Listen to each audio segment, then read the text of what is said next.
Like my Jackie Robinson ball, my Satchel Paige ball, Lindsay Nelson stuff. Spots for them. I've got no more room to put stuff out there. Yeah, that's how I am. I've got, it's in all in boxes in the closet. I've still got stuff in boxes. All right.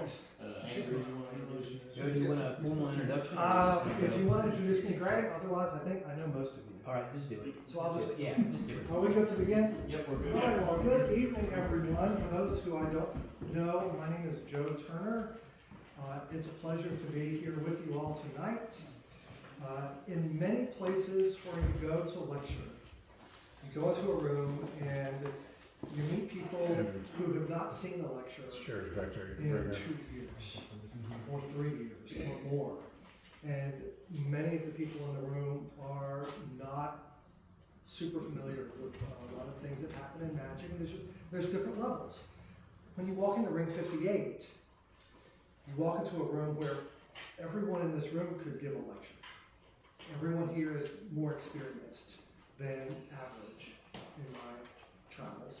So it's an honor to be here with you tonight. I'm going to share with you some of the things that I've done over the years, some interesting ideas that I've worked on a lot, some interesting ideas that are brand spanking new, that are unpublished. If you like card magic, I think you'll have a really good time. If you don't like card magic, thank you for coming. There will be some non-card material, and I think some interesting non-card material.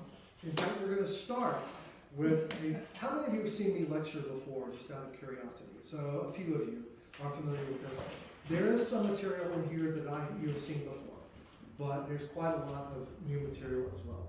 So let's start with this.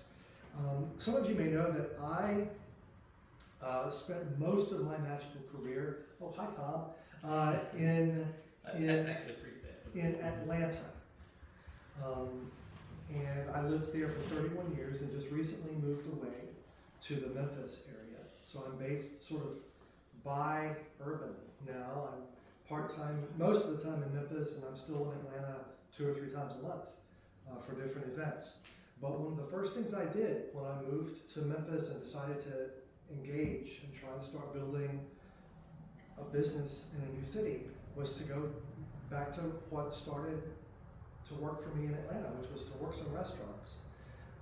I love corporate strolling and corporate events and things like that, but restaurant work is an easy way to get seen by a lot of people quickly. And so this is something that I like to do at restaurants, but I've done it in my other strolling as well. And how many of you do a ring and string routine? If you don't do a ring and string routine, let me encourage you to learn even a simple one, 2 or 3 phases. It's really excellent for strolling because you can stop pretty much any time, right? Because the effects there's really 2. The ring goes on the string and the ring comes off the string. Everything is just a variation of that. So what I'm going to show you is a move that I developed, and I'll tell you why later on. Most of you are familiar with the classical moves that you take it on and off, and a lot of it happens right here. One of them is, this one from the Flushman routine where you end up with the ring down here. But look at the background of that. That's not really where I want people looking. Right, from like here to here is the least flattering part of my entire physique. So I was wanting to come up with a ring move that happened in a place where people might be able to remember who did it. And that is a pretty good solution, because first of all, your face is in frame the entire time. And I think it looks, there's a condenser in this. And I like this move. It's called the Unwedding Ring. It's published in Genie. David Acker wrote it up for me. I showed it to him at Fechter's one year, and he's like, good, let's put that in Genie. In fact, I designed this for Fechter's. I didn't design it for Fechter's. I designed it to perform, but I took it to Fechter's because of the expectation that you would have something to share if you go. So let's talk about how this works. When you put a ring on a string the regular way, if you were doing what you appear to be doing, you push it right through, and whoop, did you see that when the little aglet just point was right through there. That, I knew when I was putting this together, I wanted that to happen. I wanted that little spooling to happen. Even in the fake move right there, that's the fake move, and it's still, you can see, that feels like things are happening the way they should. So here's the way that happens. Instead of cramming the ring and the string and my finger through the ring, I just put the front part of the string on. The front shank of the ring hits the tip of my index finger, and I'm going to rotate the ring around and then stick it on my finger. So it touches there, it rotates toward the front, and then as I push through, I still get that little big pop right there. With that's good. That's good. Even if you don't expect it, your body, your consciousness anticipates that should happen. It feels very natural. And then the cover for this rotation is that your hand rotates too. So your hand just comes across. Now it's behind the ring, so it's already loose, and from here on out, it's just convincing people that it's on. So I pull it through the channel that's created by my thumb and the ring, and then as I come around to stick like I'm going to stick it on my finger, I'm going to pick up just a little piece of that string and stick it in the ring with my finger, so that it's hanging like that. And that should look pretty good from the front. From the back, not so hot. But they don't need to see that part. Angles are pretty good. Just point left of whoever the last person is, and you should be fine. If you have to curl your hand a little bit, you could curl your finger a little bit, you could do that. When I first published it, and the way it's published in the book, was you showed that, and then you grabbed it in your hand, and you pulled, and you just did the penetration like that. After it appeared, I decided that I was already in this position. If I would just stick my little finger out like I'm having tea, then I could do the pull and stop, and the entire effect happens in 8 inches of space. And there it is right there, and it happens just like that. And so what's wonderful about this is it's not only magical, but they're looking at the right part of you. When I was doing magic in Atlanta, and frankly, you may have had the same experience. Working professionals, there are many of you in here who work full-time or they're on the way full-time. I know many of you do gig work regularly in addition to the other jobs that you may have, and some of you may be hobbyists, but if you work at all, then you've probably had the experience of someone saying, oh, you're a magician. Oh, wait, we had a magician in our party, or our gala, or our banquet. And my response to that is always, oh, really, who was it? 90% of the time, no idea. Could not remember. What, can you describe them? No, most people don't invest, in my experience, enough time or effort in being remembered. They're so caught up in the magic, which should be good, that after it's over, there's no reason for them to remember who was even there. Hi, come on in. And that concludes. Best lecture ever. Thank you. Yeah. So that is called Unwedding Ring. I think Michael has seen this on here. So are there any questions about how that works? It could be pretty straightforward. The trickiest part, in my opinion, is don't take too much when you stick your finger in there. You don't need a whole lot. You just need enough to let it sort of hang down behind there.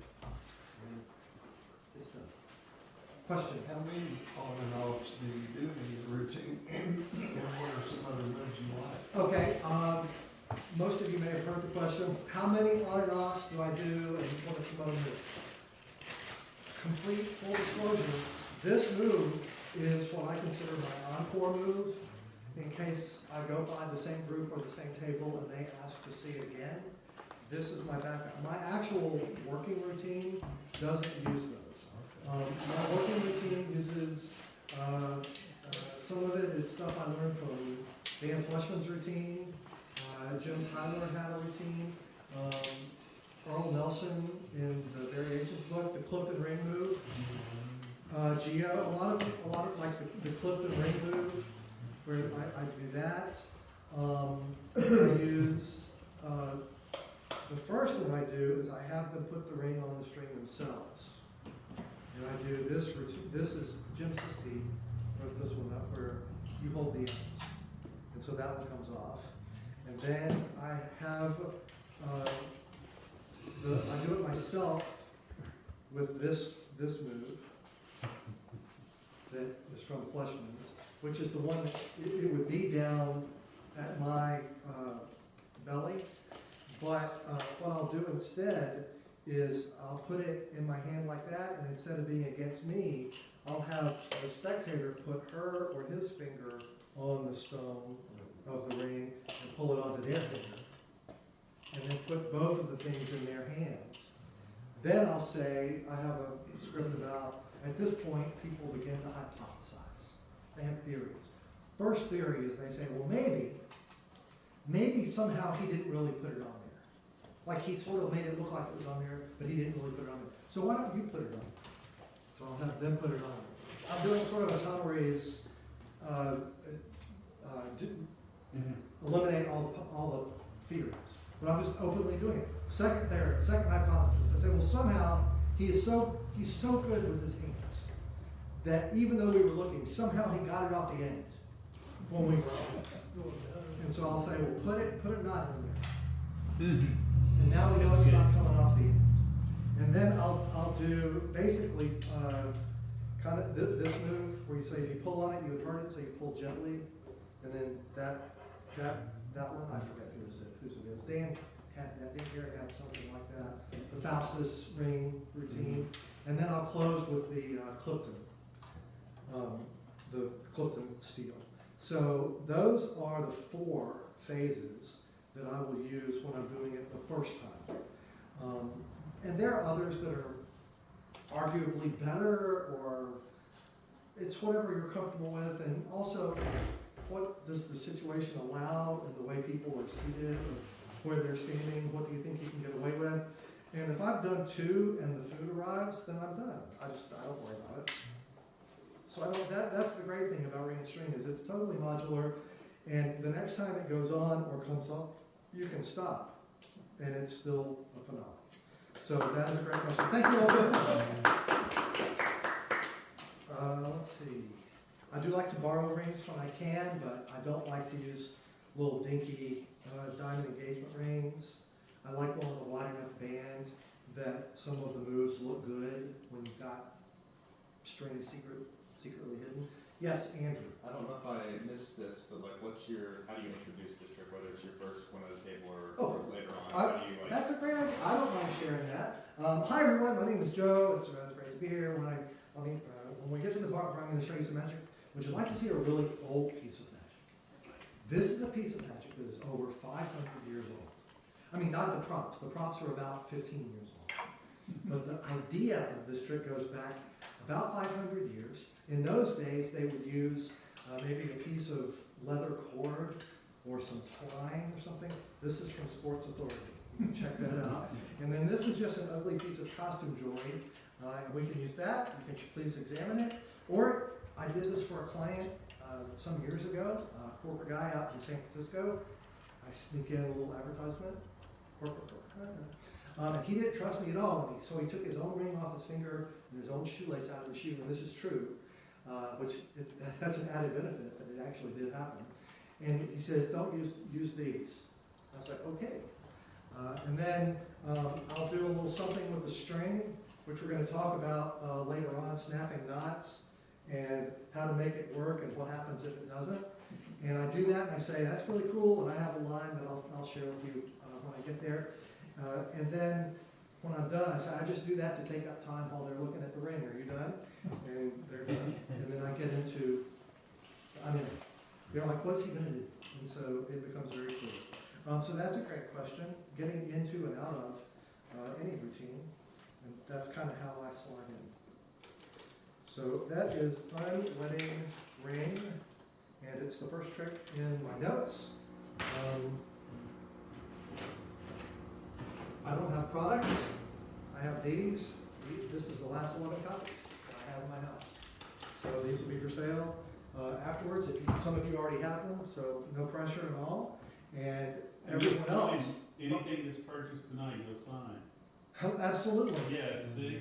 Okay, and so these are on Amazon. They're $25. For me, they're $20.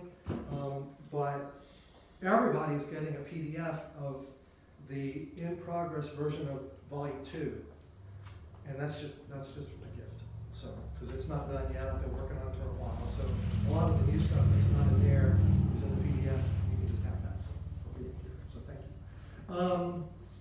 No more questions about that. Let's talk a little bit about card magic. And I remember when I was getting into performing, particularly focusing on cards, one of the most powerful things I could imagine. When I saw it done, that has got to be the pinnacle. It wasn't any card under any number, and it was a signed card in somebody's wallet. To me, I was like, if I could just do that, if it's in their pocket or in a wallet or in some envelope, signed card to some impossible location, I thought, that just seems like the most impossible thing. Unfortunately, in order to do it, you had to palm the card most of the time, and I was petrified. I'm not scared anymore, but I remember being very scared of palming cards. And I know that with the level of experience of many of the people in this room, that's not really a concern for you anymore. But I will show you briefly how I addressed it with a routine that simplified it. I think puts a signed card to a possible location within reach for a novice, or at least a low intermediate performer. First of all, palming a card out of a deck, I thought, well, what if I could find a way to reduce the number of cards in play? Because before you can palm it, you have to control it. You have to have some idea of where you're putting it and to control the cards. So I said, well, how can I make that something more straightforward? And so I said, well, what if I ask them, if they're a teenager, I'll just ask them how old they are. And if they're not, then I'll ask them to, name a number from 10 to 20, or I'll contrive some reason for them. If I get a set, what part of the month is your birthday in? Maybe I'll get a number in the teens. I have a pretty good shot. And so, but I'm going to try to get a number that's less than 20, between 10 and 20. So let's just say that I'm working for someone who's, what's your name? Cricket? If I asked you to name a number from 10 to 20, what would you say? 11. So there's 3, 6, 9, 10, 11. And we'll only use 11 cards, and then I would have them sign one. And in this case, you haven't signed one, but let's just go with the Queen of Hearts, because it kind of stands out. So you've got this card, and you're signing it. Say, please remember your card, but in case you forget, it's got your initials on it, or your name on it, and just stick it back in the deck somewhere, and they stick it back in. Okay, step one, don't have to control it. I can see it's fifth from the bottom. So just by reducing this to start with, I don't even have, that's one move out. And they can push it in, I can eyeball it. If I want to close it like a lapel thing and pick up the jog and all of that, I can. If not, if they ram it all the way in, you can still see that is 5 from the bottom, it is 7 from the top. There's no doubt about it. So I know it's 5 from the bottom, I'm going to try to bring it to the bottom. Okay? And then here's the part which scares everybody, which is getting it in your hand without being seen. But what I've done by putting it on the bottom, I say, well, let's just slide it over and wait. So now it's just got it in my, I've pivoted it over, and it's being completely covered by the packet. And I say, that's fantastic. Why don't you hold the cards and I'll take the pen and put it back in my... So I didn't actually remove the card from the packet. I took the packet away from the card, which is an entirely different thing. You take that, I'll take the pen, mix those up so that your card is in there somewhere, but we can't possibly know. And you said 11. So watch carefully. All I have to do is give it a little snap, and I want to displace the magic from the method. The method has already happened. And so we've got 11 cards. Let's see if I can make one do what it's supposed to do. 1, 2, 3, 4, 5, 6, 7, 8, 9, 10, 11. It hasn't happened yet. Now, that is just a Biddle steel count to add it in, but I do think that 2, 3, 4, and then pushing those back and counting it in groups, 5, 6, 7, 8, 9, 10, 11, to me that feels fair. It does feel like I'm only counting a few at a time and I can't possibly have done anything. So I've counted it, there's still 11 here, nothing has happened. Then I'll maybe do it again, and then finally I'll put it in their hands, have them do the magic.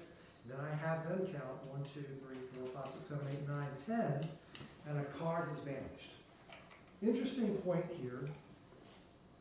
Most card to wallet or card to impossible location routines gloss over the fact that there are 2 effects that are happening.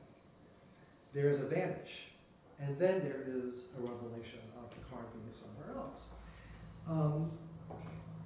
In my view, something magical has happened. I darn well want to take credit for it. I want every magical moment to count when I'm performing. So the first thing is we've caused the card to vanish, and I want to give that moment a chance to land. Then I want them to make sure that their card is gone, and I'll have them count the cards into my hand, 8, 9, 10, so that they see not only is their card gone, but they're seeing my hands are empty as a sideline. Then I can reach into, pull out the wallet or the envelopes, or just the card can come from your pocket. So that is, it's in the book, and I've kind of rushed through it because this is a more advanced group. But for people who are newer to card magic and have never had the guts to palm a card, you are all well aware that palming a card opens an entire branch of effects to you that you don't have access to in any other way. And this is a good way for a novice to get some experience palming a card, because you're really just putting it there under cover of the packet, and then you're taking the packet away. This hand is not doing an action. All it's ever going to do is take the pen and put it back in your pocket. There's absolutely no heat on the hand with the card. So I don't know of a safer way to learn how to palm than to do a routine of just taking it away, taking it out of a small packet by taking the packet away. So that is called vanished card to wallet. It is in the notes. It is probably not for anyone in this room, but you might know someone who could benefit from a simple approach like that. With no questions about that, before we get to any more card stuff that will be a little more challenging, let's do something a little bit different. How many of you have ever worked on balls in the net? The silent Mora balls in the net routine. With 2 people. with 2 people holding the scarf out in front of you, and I learned it from Johnny Thompson back in 2002, and I'm not going to go through the whole thing because you can get Johnny's video and just learn it the way I learned. His book, if you can find it. Yeah, it's reprinted. They reprint. Okay, so you can get a copy of the book, and if not, I mean, he did a whole 3 or 4 DVD set of videos and all this. But there's one moment in the routine, which actually there's only 3 ever visible. So there's one moment in the routine which has always bothered me. Let me ask you this: when you watch the Vernon Cups and Balls routine, and he does the exposure of the fake transfer, does that bother you? I know it's sacrilegious to say anything that he ever did bothered me, but it always kind of bothered me. Not that it's this giant exposure or anything, but I'm like, why do we have to do that? Well, there's a moment in the balls in the net routine which has a hack line in it that I just always didn't like, and that is this. Okay, so you've seen the first 2. Would you like to see the third one go visibly or invisibly? Right? And you say, if he says invisibly, and you say that's great because visibly is not so hot. Ha! It's, and then you do your false transfer. And if they say visibly, you say, okay, it's not so hot. Invisibly is better, and then you do the transfer that way. I always thought, what if I could get rid of that line? That is just bothering me. So this is in the second phase. So you've done, for those of you who know the routine, I used a glass when I was doing it on Zoom because I didn't have people to work with. So first one goes in, second one goes in, and then the third one goes in. And the first one you produce over here, and you do that, and then you do the second one, and then you do the third one. And then the second phase is where this happens. You do it again, but you don't have that little extra. And so you produce the first two, and then the third one is still in the hand. Would you like to see go visibly or invisibly? Instead, I say, why don't we change this one? We'll do, instead of that, we'll just do a guessing game. I'm going to let you guess which hand it's in. In fact, I'll make it much easier for you. Watch carefully. And it appears in the other hand. I think that's a good move. That's fun, and it worked. It helped me a lot on Zoom, and then when I lectured on this at the Magic Circle, that was good. So you're there. It looks good. And what I'm doing there is based on David Stone's rear. I hear it. It's right there in front. Yeah. David Stone's rear thumb clip. So if you're familiar with David Stone's work with the rear thumb clip, then you already know where I'm going. And so that's this one where it's up and it reappears inside. So you're just holding it behind your hand with your thumb. And one day I was like, what if I could make that happen with a ball? And it turns out there's just enough fleshy, at least on my hand, there's a little webbing in the crotch of your thumb that's enough to hold a ball. Now, the moisture is higher or lower in your hand. Every kind of ball has different properties. So I went on Amazon and bought a bag of assorted balls and played around until I found something that my skin gripped and it gripped it. And you can use, do you need to put alcohol on your skin to make it less wet? Or do you need to put moisturizer on your skin to make it more wet? Or do you need to soak all these balls in like Sprite and make them all tacky? So you might have to play around with the chemistry of it, but eventually you'll find a combination of these balls that you can get a decent grip on it with the webbing of your thumb. And you can work on the angles, and as long as that is toward me, when I push it back there, you probably can't see that. It's getting a little wonky on the far sides, but you're there and you can pull it into your hand. And so the question now is, how can I take a ball and put it in this weird position? And I played with this idea of a guessing game, the old which hand is it in, but instead I'm going to roll it around back with my other thumb and just grab it. So that's what's happening. So here, so watch carefully, and it vanishes, and it appears. And that's like CGI to me. I don't know if you like it, but I like it. Thank you very much. I don't have a name for that. Is it not flat? Is that what I'm doing wrong? I'm just sitting on the carpet. Oh, we can. That's fine. It's all good. Okay. It's all good. We're just going to put it away. And if you have a good idea for a name for that, The CGI? Balls in the crotch. crotch ball. Crotch ball. That's hilarious. Little rubbery grip to them. Yeah, if you want to check these out, I got Are they these standard? Super Ball, Oh, is it? basically Super Ball stuff, but on Amazon you can buy a bag of 100 of these for a few bucks. Yeah. And you can see if your skin automatic.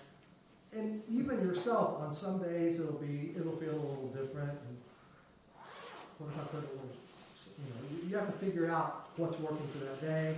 I like to use Chamberlain Golden Touch to moisturize my hand. It's not greasy, but you do get some grip from that. There are other things you might try.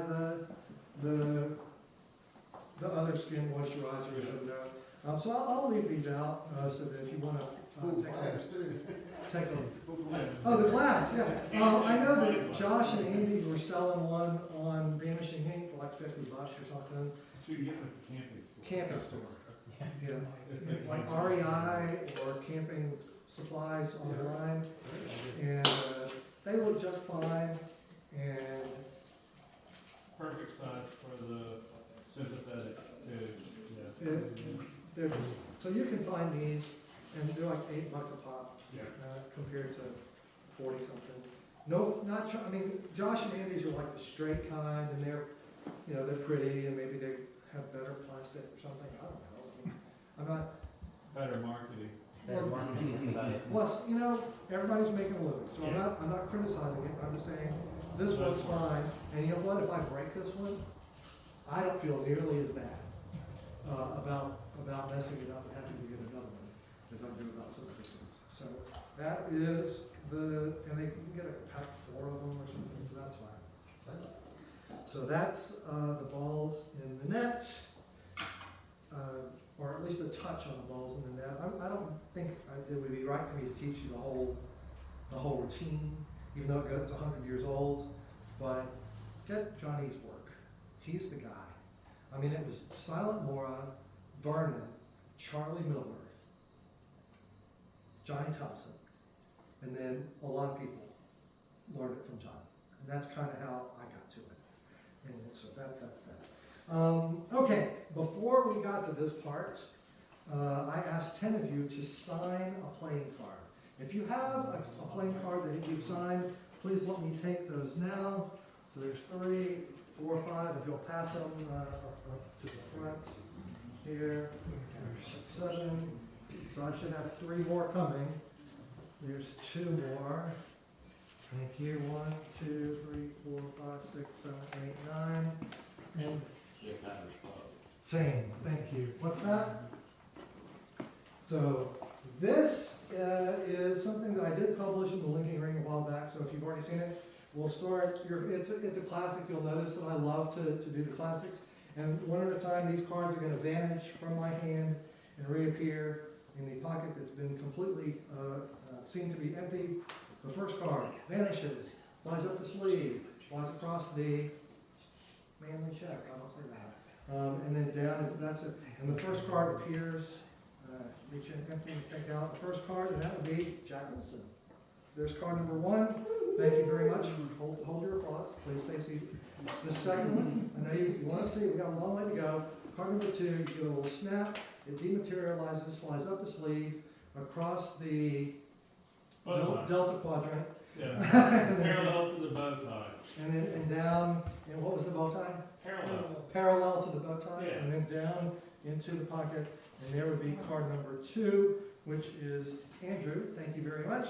And of course, that leaves us now with 1, 2, 3, 4, 5, 6, 7, and 8 cards remaining.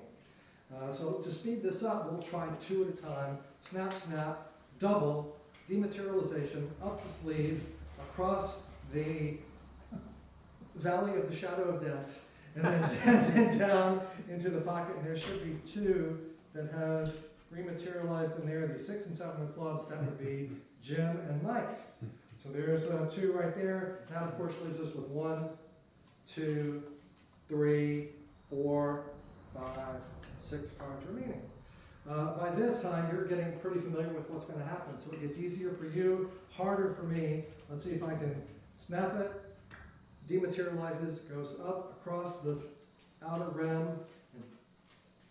I'm sorry, I was going too fast. It went to the wrong side. That would be Sherman's card. And so that's 1, 2, 3, 4, 5, which leaves me 1, 2, 3, 4, 5 cards remaining. Sherman, since I did your card last, I'll let you choose. Where should card number 6 go? To my left pocket or my right pocket? Let's go to the right pocket. We're going to go back to my right pocket. Watch carefully. Get a little snap up the sleeve, across and down to the selected pocket, the right pocket. And that would be Harley's card. Thank you very much. And that, of course, now leaves us with 1, 2, 3, 4 cards. I will say, Harley, if you had chosen the other pocket, I could have done that just as well. Dematerializes up, across, and down into the left pocket. And there is Ed's card right there. And that finally leaves us with 1, 2, 3. When I do this for lay people, at this point, they've stopped paying attention. When I do this for magicians, this is the point where they start paying attention. Because they want to know. They're like, okay, those were fine, but he's got 3 to go. What's going to happen? So let's try this. We'll give it a snap, up the sleeve, across, and down into the... I thought I got away with it. Maybe it went to the wrong pocket again. It goes... Actually, that one got stuck in the shoulder. That would be Magic Bill. And so that's number 8, which leaves us with 9 and 10. We've got a 9 of diamonds and a jack of spades. 9 of diamonds and jack of spades. Nick, would you like the 9 or the jack to go next? No. The 9. Watch carefully. The 9 of diamonds. First of all, we have to make it invisible. And then when we let go, it's very light and it just flutters down to the pockets. So there's the 9, leaving us with the jack. Oop, did the wrong one. That's my mistake. Actually, no, that is the 9, which leaves us with the jack up here. Ooh, now they're really watching. They're like, well, how did he must have been hiding that in his hand somehow. But you can see that there's no way, it doesn't even fit in your hand when you do it that way unless you nail it just right, and it disappears completely. You just let it go, give it a moment, and it will reappear in the pocket. And there's the final card. So, if the first one with vanishing card to wallet was too easy, this one might be more your style. This one is going to require a little effort. But even this one isn't that heavy of a lift. This is more accessible than you think. I did publish it in Linking Grain, and I've lectured on it a good bit.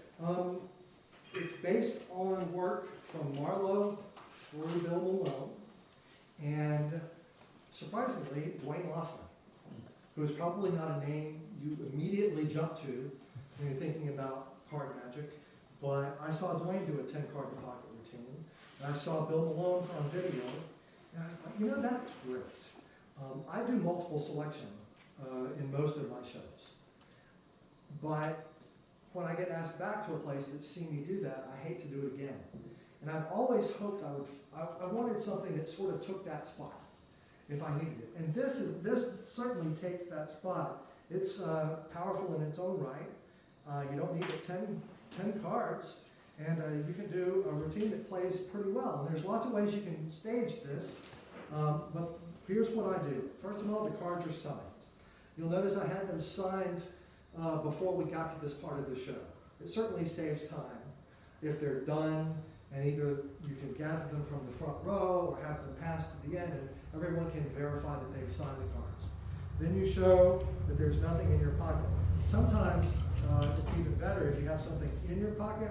It's that this is very important. I want you to see that there's nothing in the pocket. And you palm 5 of the cards to start with. And when you tuck the pocket back in, you're halfway done already. The trick is half over. So 5 cards are in there. The first 2 cards are a complete gimme. Snap, show your hand empty, reach in and take it out. Then you snap, take the second one out. Now, you have to show that there's 8 cards here. One of the things I did not want to do was to try to get away with a bill count. This is a stage routine. I didn't want to do this. When I was putting this idea together, I wanted to show the face of every card to the audience. But the problem is I've only got 5 and I need to show 8. So my solution for this was start over here and work my way around. And so by the time I'm repeating, I've passed these people. So here's what's happening. 1, 2, 3, 4. Now if I push like I'm doing an Elmsley count, 3 cards are going to go off. So when I say 4, push those 3 off and take up the next one, that's 5. And then 6, I'm cheating like heck, right? 7, 8. And so any musical theater fans in the room, any musical theater people, there's a line in Once Upon a Mattress where Queen Agravain is trying to figure out how to expose this Princess Winifred as not being a real princess. And she needs a test. We need a test that looks fair and sounds fair and seems fair, but isn't fair. And this is something that looks fair and seems fair and feels fair, but it isn't fair at all because I'm using the audience against themselves. So I show 8 cards using that steal behind as I'm counting. Now, to save time, I do the next 2 at the same time. So I take these 2 out. That's 4, which means I have 6 here. I'm going to go the opposite way this time.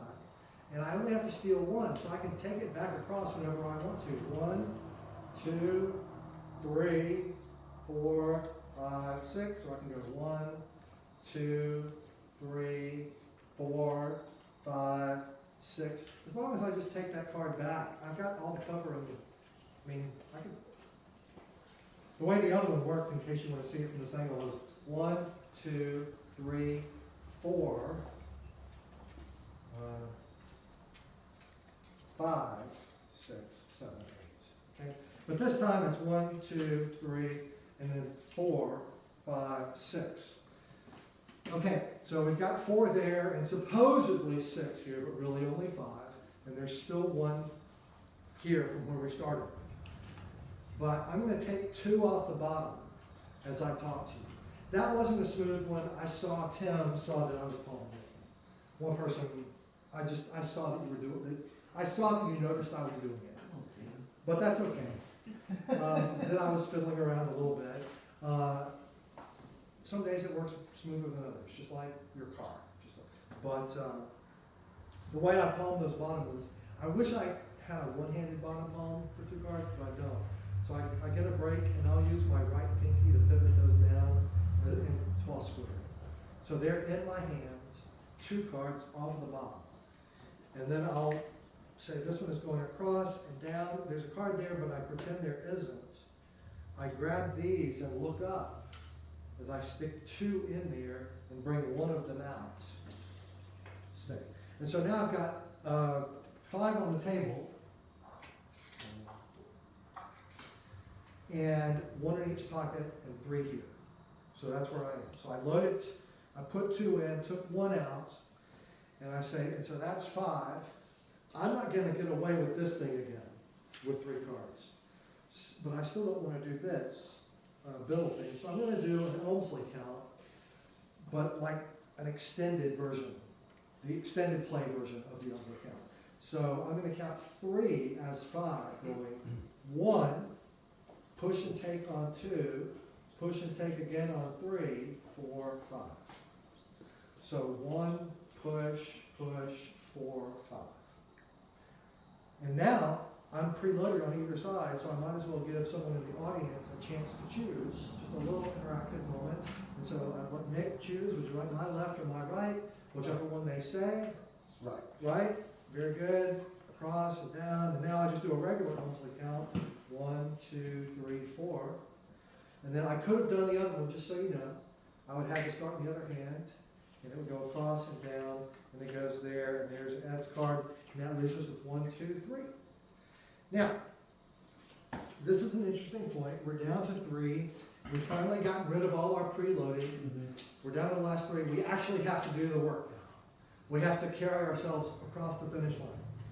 In any set of 3 cards, there will be 2 that provide the best contrast.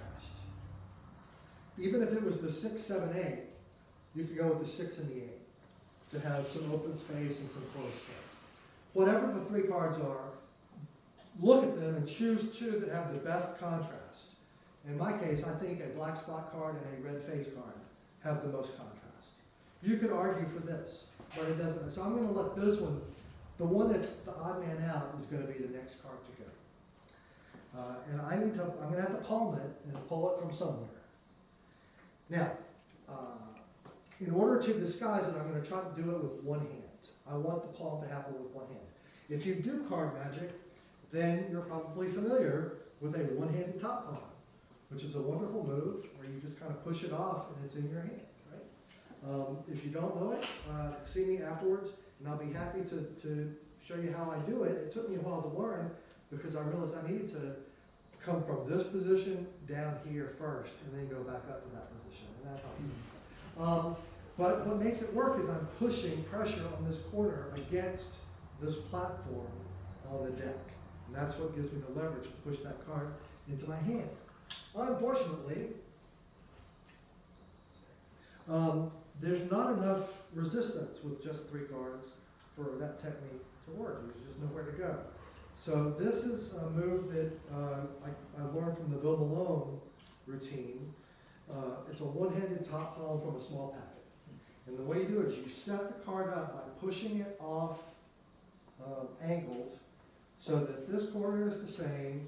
These 2 corners are a width apart that would fit on the meat of your thumb.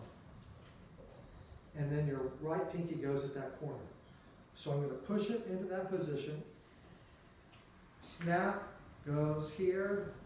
Nope. I'm going to grab it in that position. So I feel the 2 corners on my thumb and my pinky's on the other corner. And as I reach into this pocket to feel there, I'm just going to bend those cards. And because of the between those 2, the one on top will let go. It will release first. That's just the geometry of this setup. If I bend, eventually that one is the one that wants to let go first. So now it's not there. I can come back over here and I can take it from my shoulder or my fly or the back of my foot, whatever makes sense in the environment that you're in. I can take it from behind this part. It's in your ear. I mean, wherever you want to produce it, it's gone and reappears, and that's 2. And now the fun part. This is my favorite one. I think I got some of you on this moment when I think some of you bought the mistake, which I'm grateful. So you show I've got a 6 and a queen. 6 of clubs and the queen of diamonds. And I'm just miscalling at this point.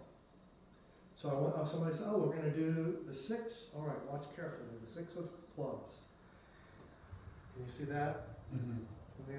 So I'm going to do a traditional tent vanish, vanishing the wrong card. The card they called is down here in my hand. I'm just going to let it fall and square that up as I show that this is now invisible, dematerializes, and the 6 travels through the fibers of my pocket into my pants, leaving me with this. I did the wrong one.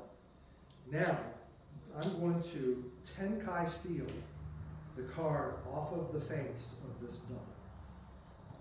So I'm going to grab it with, at the top right corner from my side. 2 fingers on the front, thumb at the back. And I'm going to pivot down like that so that that card ends up where my thumb can take it in Tenkai.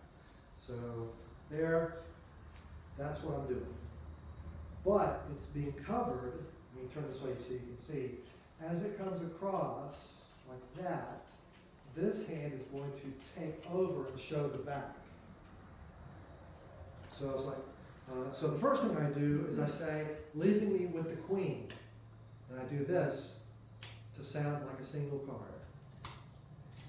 And I just, when I look, oh, I got the wrong one. Turn it over there. If I've got the 6 here, this must be, I'm just going to ram my hand in my pocket. This must be a queen down here. Actually, no, that is the 6. Freeze. The queen is up here. So you get this rebound, this ricochet thing. I love that moment. I've always loved that in a matrix routine. I've loved it in there's card routines where the cards come back and all that. I like that moment. So that's the 9th card. And then on the 10th card, yes, you're going to have to do a little bit of hand washing. But you already learned the move that you're going to need. So you're going to do this through the fist flourish a couple of times. And then on this time, the last time, you're going to pivot that into Tenkai again, calling attention to this hand, rub it a little bit, causing it to dematerialize. I go brush, brush, and on the second brush, I just leave it cupped in my hand in the back, putting my attention up here. And then I put my hand on the card as I push forward and fiddle with my ring a little bit. And I think that feels, it's not too much hand washing. I'm not trying to go back and forth too much, but it's through the fist. That leaves the last card is dematerialized and eventually travels into the pocket. And that's the conclusion of 10 cards to the pocket. Thank you very much. Questions, complaints? I hate that you just showed all them how to do that. Well, I love the routine, and it certainly has served me well over the years, and I will continue to do it as long as I'm able. So how long have you been in magic and what got you started? I have been in magic professionally full-time for 25 years. I've been in magic for fun for about 50 years, but not straight through. I was interested in it for about a year when I was 5, 6, and then for about 3 years or so when I was 10, 11, 12, 13, in that zone. That's when I first got real equipment, a set of linking rings from Tannen's, 10th birthday present from my aunt and uncle. And so I was into magic. I saw Doug Henning, I was this little kid on TV, and that was fascinating. And I got a Disney magic book, Mickey's magic book. I got the magic hat from Ronco. It's the plastic one with you can push the button and the water would come out, and all the little label popped up like a trap door, all the fun stuff, all kinds of things. And so that was, and then I did some birthday parties when I was 10, 11, 12, 13. I had a little act, and I would do some neighborhood things and talent shows and stuff. And then I set it aside and didn't really do much. I was performing a little bit in college, mostly theater, not really magic so much, mostly musicals. Magic came back in my life in my late 20s by helping with the children's ministry at the church I was at. And I did a coin trick, and they stopped trying to kill each other. And I was like, oh, this is powerful, you know. And so I had my mom and dad bring the foot locker full of stuff back up next time they came to visit. And I started doing magic again and found ring 9 and Assembly 30, and my life was changed by the IBM, no question about it. I would not be a working professional magician if it was not for IBM ring 9. That's where I learned it's possible. In my head, magic was either Joel's birthday party or Doug Henning. Vegas. Somebody on TV or somebody in a big, giant show. I did not know there was an entire middle part of this industry that people lived in. And so that's the story. And that's the short version. Thank you for asking. We're going to talk. Yes. Did I hear It's that? Tom. I'm online. Oh, hi, Tom. You do not get away with just doing 9 and 10 because of that snapback. Couldn't you say that's 9, then check X in my pocket, then show the 6, and you're basically could. showing 9 and 10? You have done a trick with both of them at that moment. You could stop there. I see no reason why not. It just seems like it'd be easier for me. Well, I mean, it's absolutely a fair point, and frankly, if you're pressed for time, that might be something I should consider too. If I Tom's dexterity's Dwindling. I was gonna say fading. His fine motor dexterity is fading. Well, I mean, Got 9 fingers. you don't have to do it with your foot, Tom. Yikes. That hurt. I'm sorry. I don't mean to be that way. I'm just having. That is a very good point, and it's not one that I've considered because how when you create something, sometimes that's how it works in your head. That's what you see. So in all fairness and respect, that's a great point, and you could stop there, and maybe that would be great. I think it's in all laziness and respect. Andrew. Before you move on, I can recall you doing the last 2 cards with the Tenkai color change. Do you still do it that way? I did not. That's the way I remember it when I first saw it, and this was like 20 years ago. I don't think this. Yeah, you used to. Yeah, That that color used to change? be. Yeah, that stood out to me. I don't think I've done that in this routine, but it's a great color change. I haven't practiced it enough to know if I'm hitting angles, and this is a hard room to do it. But Yeah, 'cause that's the way I remember you doing it. Bertram. I think it's a Ross Bertram. And I'm not hitting it right now. It's in both his books Yeah. and his full set of videos. Yeah. The, VHS. is it They're on DVD TV? now, you know. Yeah, they come. They are? TV Change? Is that TEBE? TV Change? Bertram, Ross Bertram. At any rate, yeah, so that same move, that Tinkai move, I mean, Gary Kurtz and a jumbo coin, you know, anything, a beer coaster could be did it with. There's a lot of material that you can use this for. Oh, one other thing I'll mention before I move on is, I did this with playing cards, but if you're trying to make a living doing magic professionally, and you go to small business networking events, chambers of commerce, things like that, you can do a lot of this with business cards. And as long as you have 2 or 3 cards with the same color back to work with when you get to the end, most of this is fine. If you've got cards that are similar, and then they don't even have to be signed. There's some things you'll have to change, and it doesn't work. Everything doesn't work exactly the same, but a lot of it does. So I would say experiment with doing it with 10 random business cards, because that will make an impact on people. People will remember that you did it with business cards. So there you go, 10 cards to the pocket. Let's set this aside, and It's in the notes, right? that is in this book. Okay, this next section of what we're going to talk about tonight, I'm probably going to lose some of you along the way, but I'm going to advocate for you just to hang with me, and let's just get through this together, because this changed my life. Bill Osborne, if I asked you just randomly, not counting the jokers, how many cards are in the deck? 52 is correct. Can I ask you to name one of them? Any random one? The ace or eight? 8 of diamonds. Unfortunately, you've named the one card I will not be able to do. Because before I started tonight's lecture, I put one card in my pocket in case someone said 8 of diamonds. That is probably the most trivial thing you can do with a memorized deck of cards.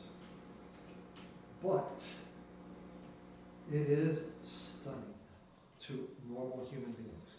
It is like the double lift trick, where you show the card and you put it in their hands and it changes to another card. And to all of us in this room, that is, oh yes, of course.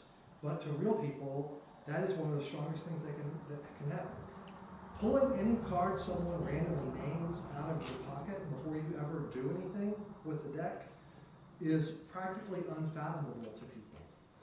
And it's just one of many things that you can do with a memorized deck of playing cards. I know you're already shutting down. You've already unplugged and you've just decided this part doesn't apply to me. I beg you to reconsider. And I'm going to talk to you a little bit about how I decided to do this and how I actually accomplished it after a number of false starts and some frustration.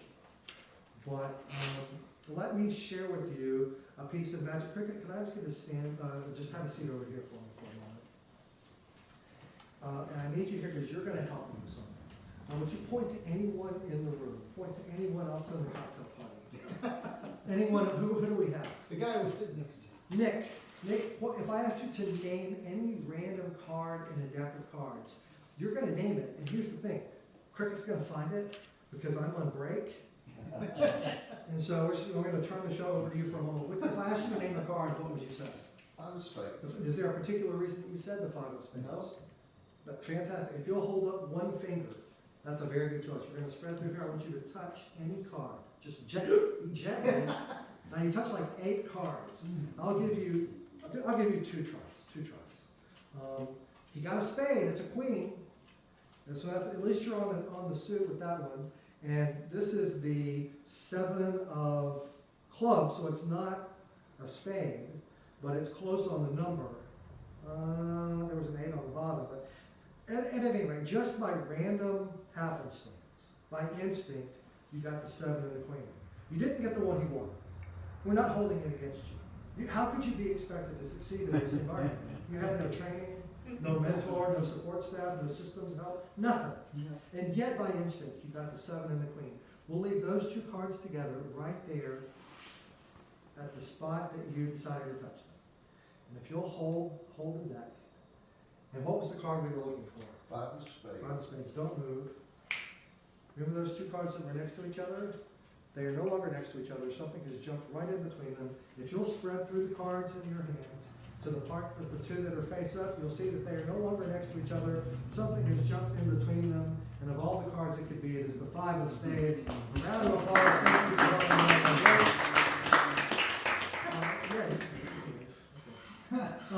so, how many of you have studied any of Roy Walton? Roy Walton's card magic, collected Walton. There's a trick he had called the Smiling Mule. It's a sandwich trick, select a card, sandwich trick. This routine was probably the routine that first showed me how powerful a memorized deck could be. Because you never look through the cards, and a random card someone thinks of appears sandwiched in a position chosen by another, by the person they're at the party with. I was sitting at the bar at the Atlanta Harvest of Magic in 2002 or 1 or something like that. And Jim Surprise, any of you remember Jim Surprise? From James W. Surprise, that was his real name. What a great name for a magician. He was a lawyer, also a good name for a listener. But he was a magician, and we used to hang out at conventions and at fora for different things. And he was sitting at the bar, and he showed me this trick. I had no clue how you could possibly do that. And he told me that he could memorize the whole deck of cards. I thought that's an awful lot of work. But when that card appears in someone's hands and you're standing around at a cocktail party and they're holding the deck, and then it's already crazy that something's in between. I mean, the sandwich is a trick by itself. The fact that it was a randomly thought of card cannot possibly be explained. So if you haven't already glommed onto it, the way the first trick happened was you said 8 of diamonds, and I know that's 29 cards now. And so I just kind of guessed where I was. I'm 29, that's 35 right there. So I know 6 cards up is the 8 of diamonds. So I just take another shot, and I know that it's the second card from the bottom right now. Just in talking with you, I'm just fiddling with the deck. Now I know some people have put crimps and shorts and stuff on the card, but I just go for it. I just go for it. I raw dog it, as they say. Raw dog. And I just go for it. And so I know where it is, and I take a good guess at where it is in the deck, and I'm usually within 5 or 6 tries, so now it's 4 from the bottom. So I can just 1, 2, 3, 4. And I know I can take that card out. I'm going to have the 8 of diamonds. I can put it wherever I want to. The whole deck is an index. I know where everything is. If someone forgets their card, if someone miscalls their card on purpose, trying to, let's see what he can do. If they say the 8 of clubs instead of the 8 of spades, I don't have to panic. When I do multiple selection, I do it from a memorized deck. I'll Charlier shuffle it before I start, and then I'll do the multiple selection like Paul Cummins taught me. And so I'll end up with all the cards, but then I still know where all the other cards are. So if they call the wrong one, I can find it and change it. I can top change it to the card, and then everybody that knew that guy was trying to be a jerk is happy that I overcame at the moment. So it's really makes you practically invincible in card magic, and frankly, it gives you enough confidence. I think all of my magic is better from the confidence that I developed with a memorized pack of playing cards. This version of the Smiling Mule that Jim Surprise taught me, you said 5 of spades. I know that is card number 16. So let's just think about this. Half of the deck is 26, and I'm not even going to look to see if I'm dead on, but that's roughly half, and half of that is 13, so a little more than that would be 16. So I'm close. I don't know if I got the 5 of spades dead on, but if I put that on the bottom, I can look and I say, that's the 6. That's number 15. So I know this is the 5 of spades right here. So you're using the Monica? I use the Monica, it doesn't matter what you use, but I now have the 5 of spades in my hand and I can go anywhere I want with it. For this trick, I don't have to do anything with it. I don't even have to hit it dead on. When you were up here, I think I was off by 4, if I'm not mistaken. So I know that this is number 12. So I know 4 more cards down is the card I need. So I say, please hold up one finger, and good choice. And as you do, I spread over 3, and I call the 4th card over. As I spread, I say, gently touch any card. And you slam onto the... And so whatever he touches, I claim that he touched 2. If he just touches 1, I say, well, I think you touched that one a little bit too. I'll give you 2 tries. I'm going to turn over 2 cards at whatever location that is. I'm going to make a comment about that card. And as I put it under here, I'm going to slide that one under it. And I show that one. But from the top, it looks like they're next to each other. And I just call attention to all of those. If I'm at a place where I have a table, you can even set them on the table like that. And it looks like they're together. Very good. In fact, we'll close them up inside the deck. Put your hand on the deck or hold it in your hands if we don't have a table. What was the card? I don't even want to say it. You say it. 5 of spades. Remember those 2 cards? They were face up. They were next to each other. Now they're not. Visual, something to peg on what I'm saying. Spread through the cards, and they're now face up, but there's a card in between them. And if you'll take it out, it'll show that it's the 5 of spades. Amazing. Thank you for helping me during my break. Big round of applause for cricket. Did great. So that is Jim Surprise's version of Smiling Mule. And I call it, because Jim went to Memphis State University, now the University of Memphis, the Tigers. I call it Smiling Tiger. And so that's in honor of Jim Surprise, and his widow Harriet gave me permission to put it in the book, and there it is. So that's a very close-up trick that you can do with a memorized deck. Actually, 2. The open index thing. If I have 1 quick second to do something for somebody and I have this, I'll just say, hey, Jim, name a random playing card. Let's just do a single card trick with a single card. Name any one you want. 2 diamonds. Unfortunately, you've named the one I will not be able to do. And just by the way, I just cut 2. And so I'll say, unfortunately, name the one I cannot do. I didn't take the card away from the deck. I took the deck away from the card. This hand did move, this hand did move, I goes there. You've chosen the 1 card I set aside before we began. Unfortunately, I won't be able to do any magic for you. And you'll be surprised. People think, did he really do that in advance? And so if you do it a second time, if you have time, then they know that you're doing it for real. But even if you don't, it's a heck of a coincidence that's going to make them wonder. So that's applying a memorized deck to some visual card magic, sandwiches and productions and things like that. Let's try something a little bit different. In this, I'm going to try to simulate a cocktail party. So, Andrew, could I ask you to come stand next to me on one side right over here? And Cricket, since you're here, and Easy, could I ask you to come over to the other side? And you folks will be the other part of the cocktail party circle at the high-end corporate strolling event that we're doing. Security! Okay, let's try something a little different. Have you guys ever heard of mentalism, mentalists and mentalism? It's I'm sort of it's the mind reading kind of a thing. I'm a mentalist too, but it's the opposite. I don't do mind reading, I do mind writing. I can't read your thoughts, but I can influence you to think what I want you to think. Unfortunately, my powers are limited to the names of playing cards. But we'll try it anyway. I'll tell you what we'll do. We'll just take 1 card out without looking and put it in my pocket. And would you please make sure that there is only 1 card in that pocket? Don't look at it, but you can tell by feeling. Yep. There's just 1 card in there. 1 card. There's no little tunnels to other decks of cards or alternate dimensions or portals or anything like that. None of us know what the card is. I want to know. So I'm going to be the only person who knows. The only thing I want to ask you, are you familiar with the suits, the clubs, hearts, spades, and diamonds? Very good. I'm going to try to influence you to name the card, if I don't forget. Name the card that is in my pocket, but not yet. Clear your mind. Look at me. What's my name? What's my name? Cricket. Yeah. Joe, very good. Now, that's, I just wanted that moment, because that is when you're open.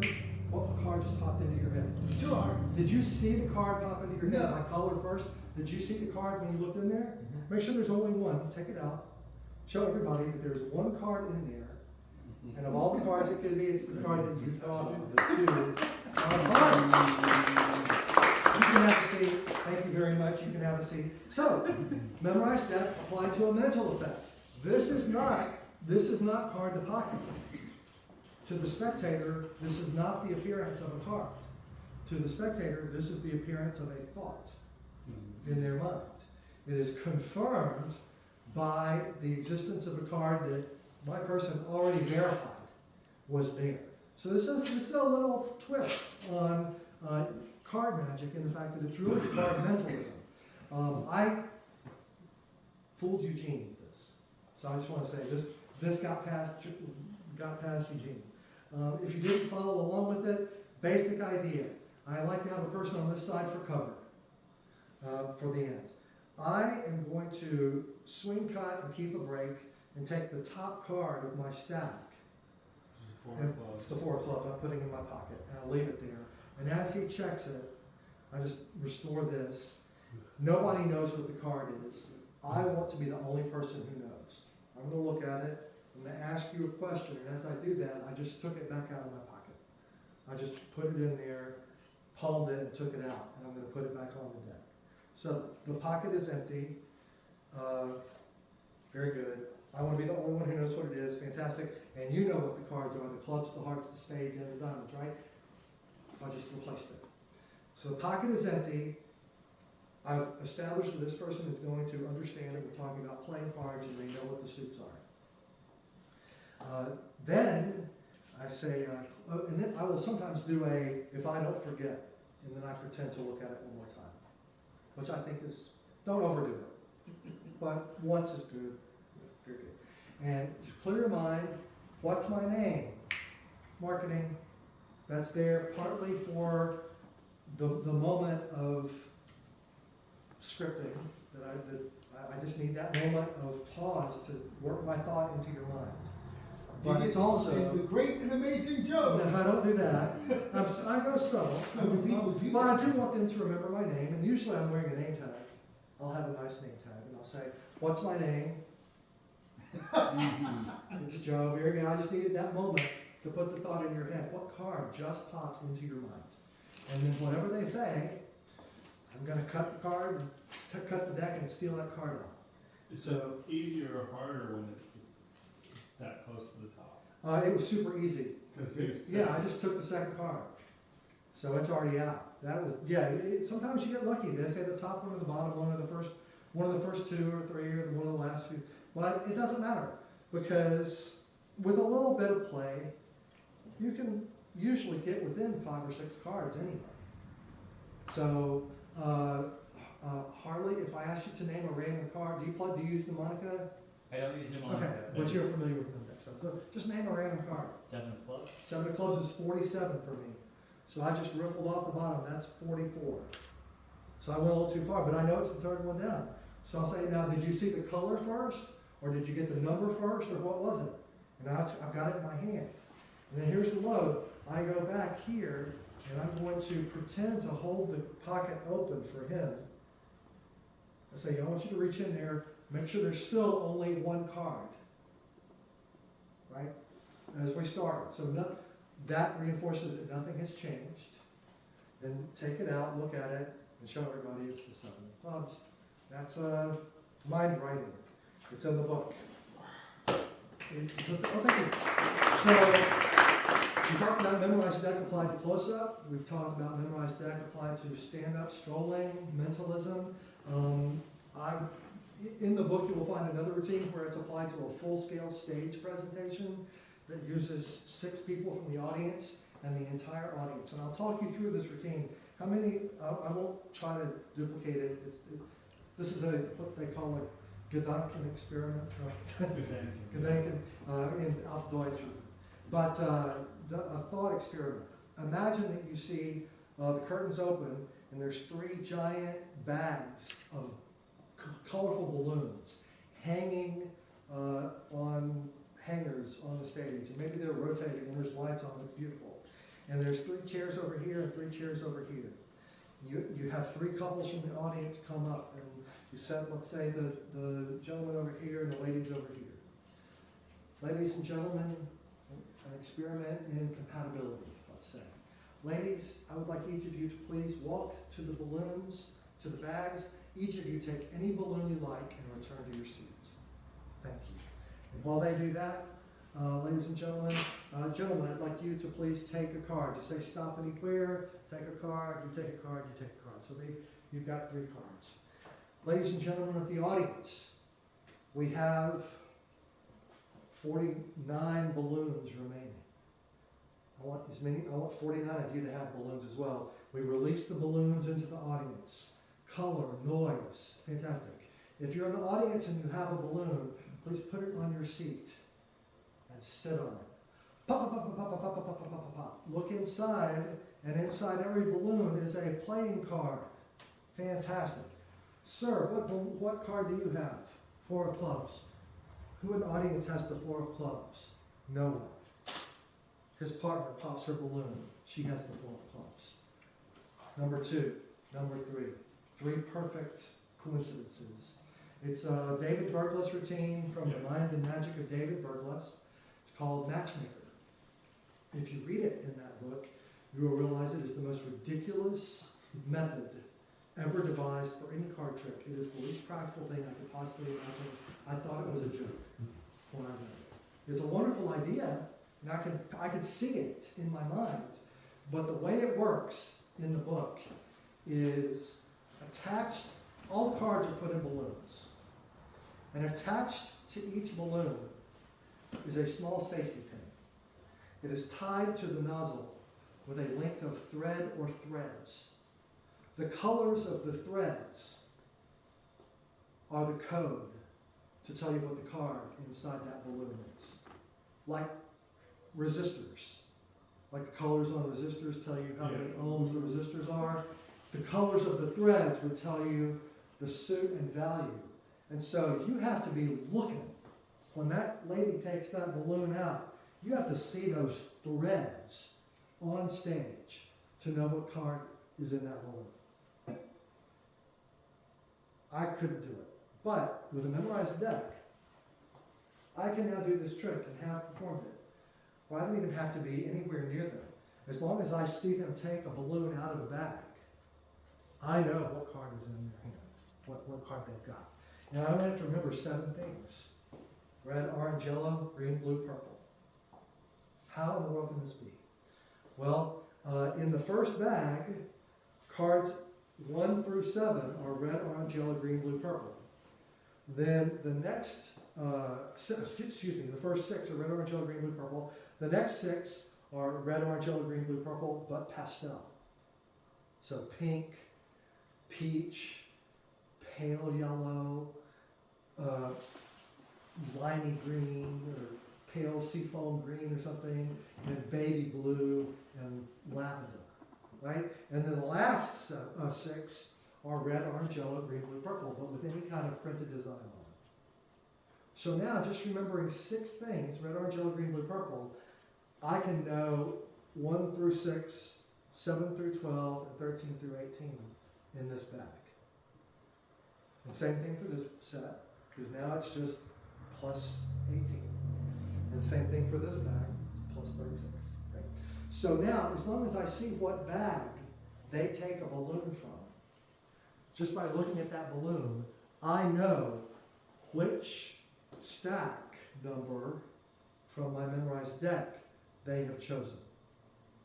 So I know what cards to force from another deck on the 3 partners.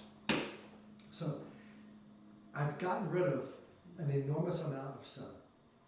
Trying to tie the threads onto the balloons and then onto the safety pins is, you're going to spend all day doing that.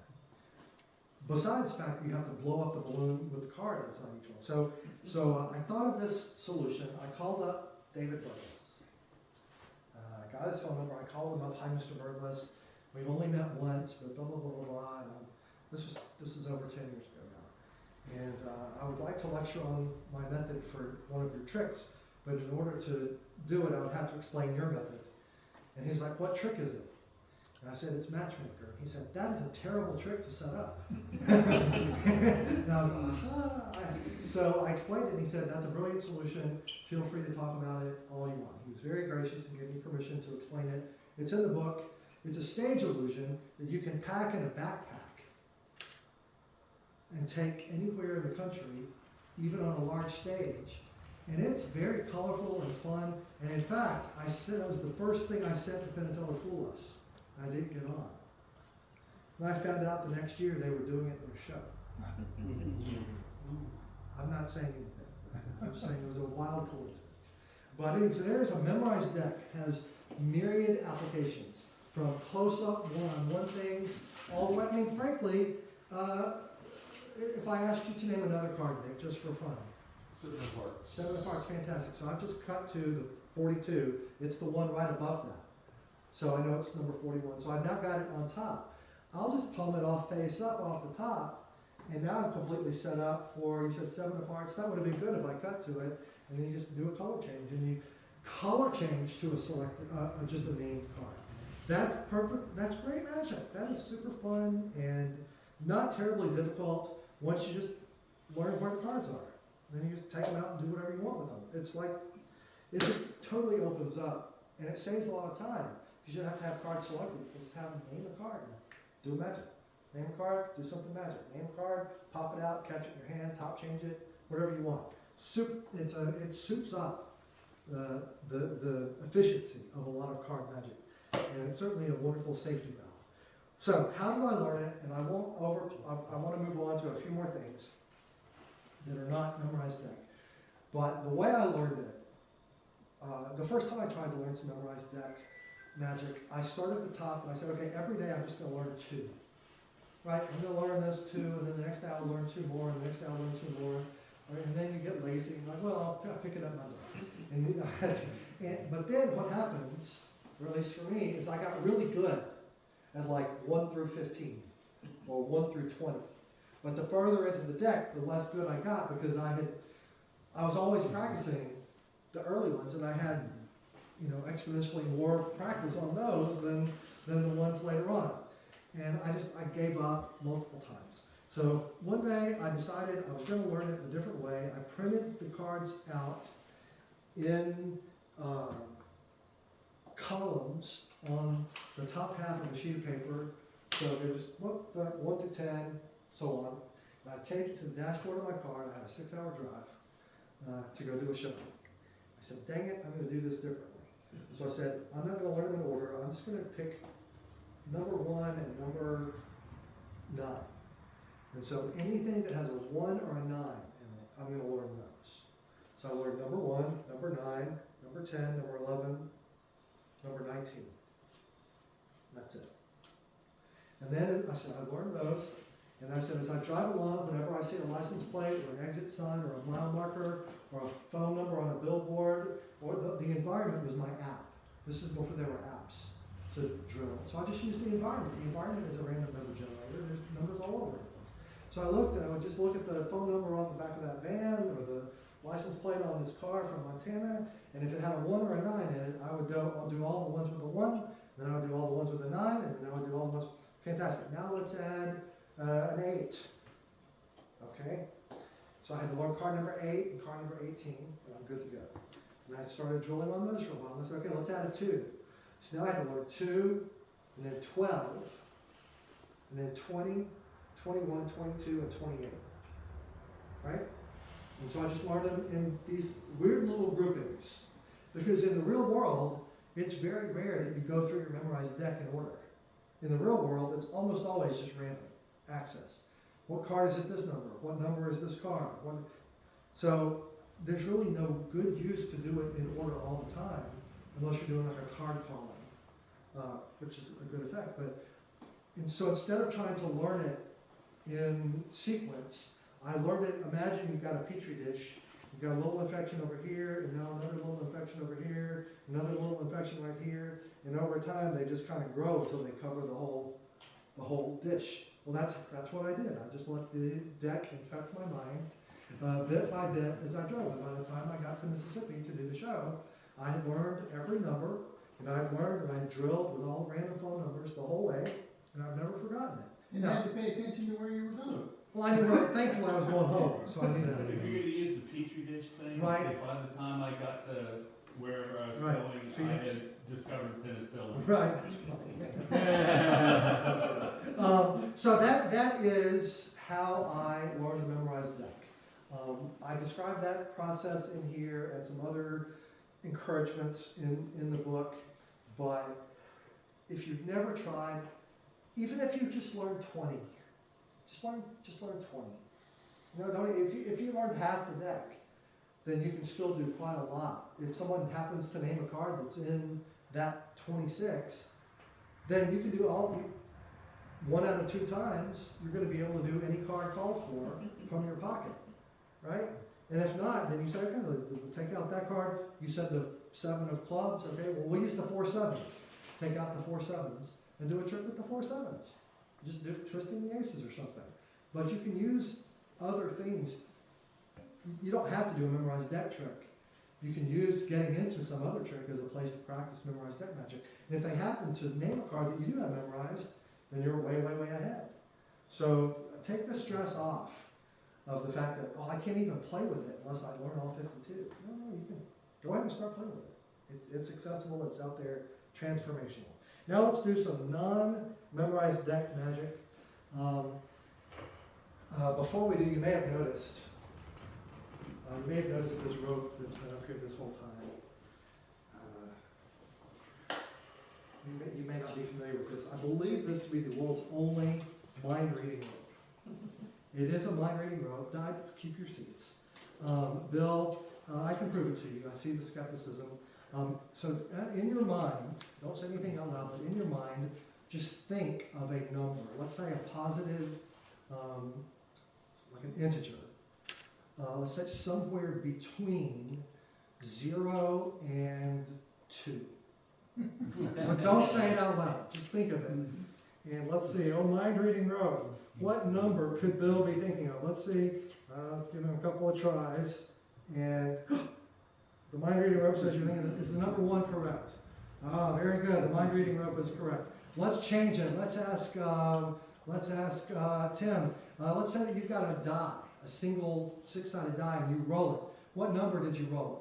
4. Is there a particular reason that you knew? I didn't know you were going to say that, but the mind reading rope had a feeling that you were going to say the number 1, 2. Oh, look, it's 4. Fantastic.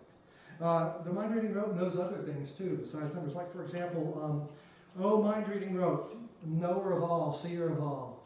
If according to the latest contract at the Magic Castle, what is the maximum number of religious and political jokes that I should include in my act?